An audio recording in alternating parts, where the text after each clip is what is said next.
આજે આપણે સરગવાનું શાક બનાવીશું. તો આપણે એને સાલ ઉખેડી અને ઝીણા ઝીણા કટકા કરી લઈશું. આવી રીતના આપણે સાલ ઉખેડી અને સરગવો તૈયાર કરી લઈશું. હવે આપણે સરગવો છે તે તૈયાર કરી લીધો છે આ રીતે. હવે આપણે તેને બાફી લઈશું. હવે આપણે સરગવો બાફવા માટે તેલ છે તે ગરમ કરવા મૂકીશું.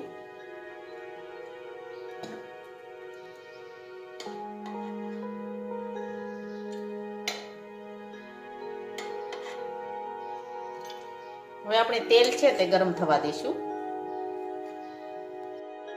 હવે આપણું તેલ છે તે ગરમ થઈ ગયું છે. હવે આપણે તેમાં રાઈ અને જીરું નાખી દઈશું. પાણી ઉમેરીશું. હવે આપણે પાણી છે તે ગરમ થવા દઈશું. પાણી છે તે ગરમ થઈ ગયું છે. હવે આપણે તેમાં સરગવો બાફી લઈશું.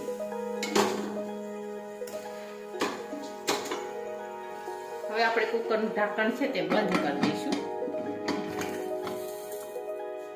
હવે આપણે બફાવા દઈશું. હવે આપણો સરગવો છે તે બફાઈ ગયો છે. એક જ સીટી કરવા દેવાની છે. હવે આપણે ચણાનો લોટ છે તે શેકી લઈશું. તેમાં આપણે તેલ ઉમેરીશું.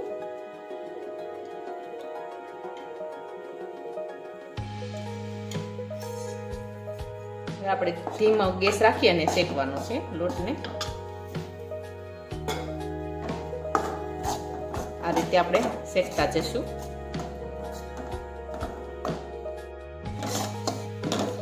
આ રીતે આપણે શેકતા જશું. સેજ લાલ જેવો થાય ત્યાં સુધી આપણે શેકાવા દઈશું. ત્યાં સુધી આપણે આ રીતે સતત ફેરવતા રહીશું.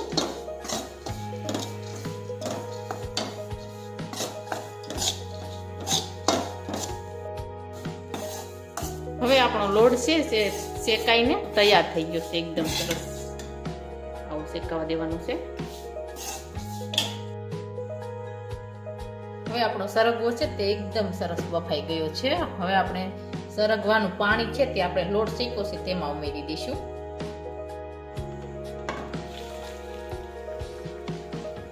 આ રીતે સરગવો નથી ઉમેરવાનો, ખાલી પાણી જ ઉમેરવાનું છે.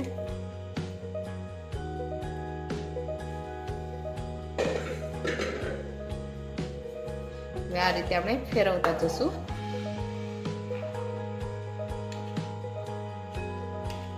હવે આપણે તેમાં લીલું લસણ સમારેલું છે તે નાખી દઈશું.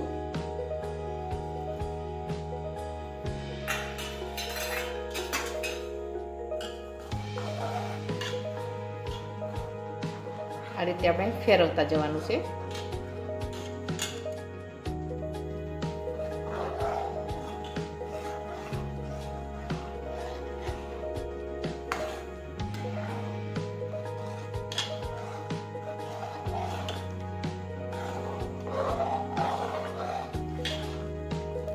હવે આપણે તેમાં થોડીક છાશ ઉમેરીશું.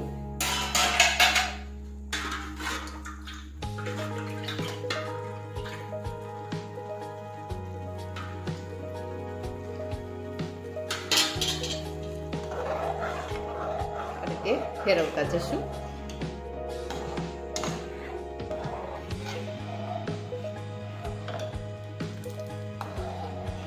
હવે આપણે બધા મસાલા નાખી દઈશું.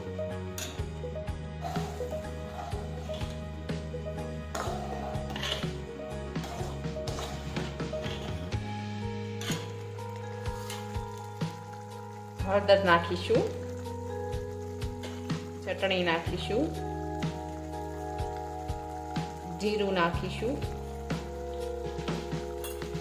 મીઠું નાખીશું. ખાંડ નાખીશું.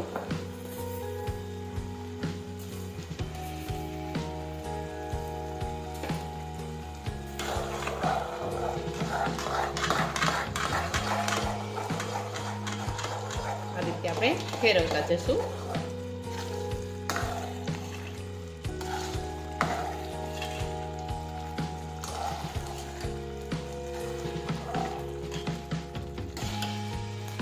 હવે આપણે સરગવો બાફવો છે તે નાખી દઈશું.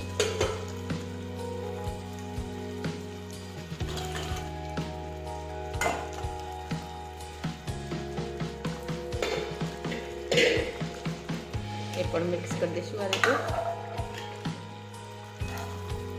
આ રીતે ફેરવતા જવાનું છે.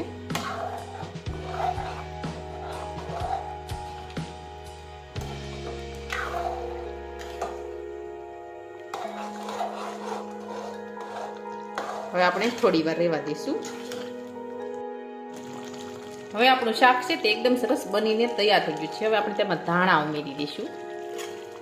ફરી પાછા આપણે ધાણા છે તે મિક્સ કરી દઈશું. હવે આપણે ગેસ છે તે બંધ કરી દઈશું. હવે આપણું શાક છે તે એકદમ સરસ બનીને તૈયાર થઈ ગયું છે.